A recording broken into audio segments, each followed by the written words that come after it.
de verán no Monte Galego. Na emisora de incendios recíbese unha alarma. A brigada ponse en marcha.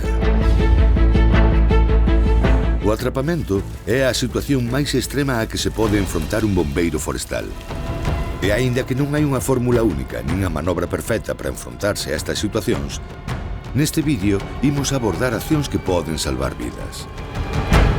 As manobras de autoprotección son o último recurso se fallaron os protocolos de seguridade ou ACEL.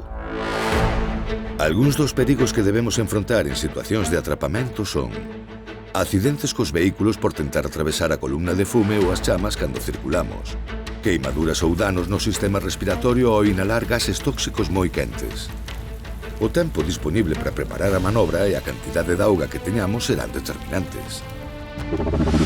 Cando cheguemos ás inmediacións do lume e antes de parar os vehículos, buscaremos unha zona o máis ampla posible e con baixa carga de combustible, situándonos no lado oposto ao lume, tras un obstáculo protector e evitando valgadas. O vehículo máis voluminoso a modo de escudo colocarase na zona máis próxima ao previsible impacto. O depósito de combustible debe quedar protegido. Ao chegar ao lugar elexido, os integrantes da brigada abandonarán os vehículos para preparar as manobras de autoprotección. Os condutores deben seguir o seguinte protocolo: comunicar silencio radio e informar do atrapamento indicando a localización, as unidades e número de persoas atrapadas. Pulsar o botón de emerxencia, pechar os conductos do aire e acender todas as luces e o aviso sonoro. É o momento de prepararnos para dar inicio ás manobras antiatrapamento. Engrenaremos a bomba e deixaremos a instalación presurizada. Prepararemos dúas mangueiras de 25 mm no seu caudal máximo, apertura en abanico e pechadas tras comprobar o seu funcionamento. Situaremos o acortinador no lado do fronte a unha distancia de entre 1,5 e 4 metros do vehículo. Se é posible, deixaremos outra mangueira presurizada na zona de seguridade para imprevistos ou por se o lume salta dun lado a outro da pista. Debemos reducir o fluxo de aire quente e fume por baixo do camión colocando obstáculos no lado da fronte. Mesmo podemos facer uso das mangueiras que non utilicemos amontoándoas. Agora que temos todo listo, se temos tempo, centrarémonos en reducir a carga de combustible vexetal rozando a contorna ou pisando a cos vehículos. Se temos auga suficiente, humedeceremos a zona.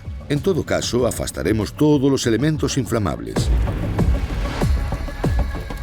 Se dispoñemos de espumóxeno, faremos unha banda de escuma ao redor cunha zona máis ancha cara onde ven o lume.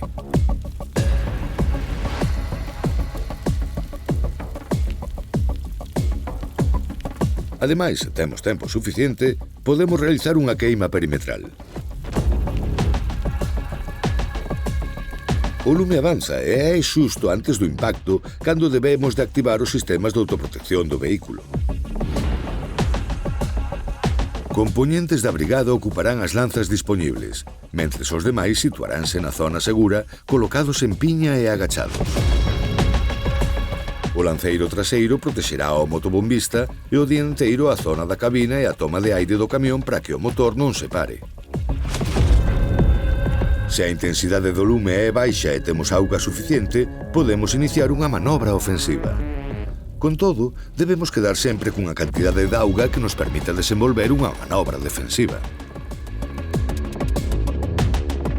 Para iso botaremos xeonllo ao chan. O chorro de auga será pulverizado a 60 grados e co brazo encartado a 45. Os extintores e os autorrescatadores estarán a man en todo o momento. Se o lume avanza depresa, non temos tempo para realizar as manobras anteriores e a intensidade do lume é alta, como último recurso, podemos refuxiarnos no interior do vehículo. Pecharemos os portelos e os condutos de entrada do aire. Quitaremos o aire acondicionado. Manteremos o freo de man activado e o motor aceso. Taparemos os portelos con algo non inflamable para diminuir o efecto da radiación. Unha manta térmica coa parte dourada cara ao interior, a chaqueta dun EPI ou as alfombras do vehículo poden sernos de gran utilidade. Tentaremos situarnos o máis preto posible do chan do vehículo para evitar a radiación que poida traspasar os portelos. Teremos sempre a man o autorescatador e o extintor. Se a cabine se enche de fume e os plásticos interiores se deforman ou o vehículo comeza a arder, debemos abandonar a cabina.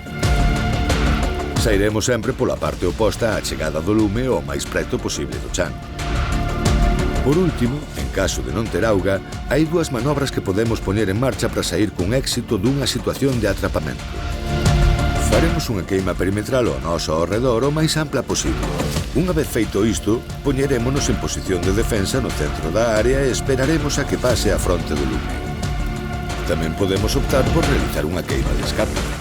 Para iso, iniciaremos o lume e tombarémonos boca abaixo preto da zona de menos intensidade, esperando a que o lume que provocamos ábrenos unha vía de escape na fronte que avanza.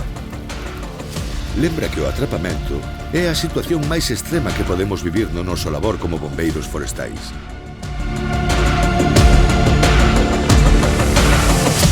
As manobras que presentamos serán sempre o noso último recurso e pódenche salvar a vida.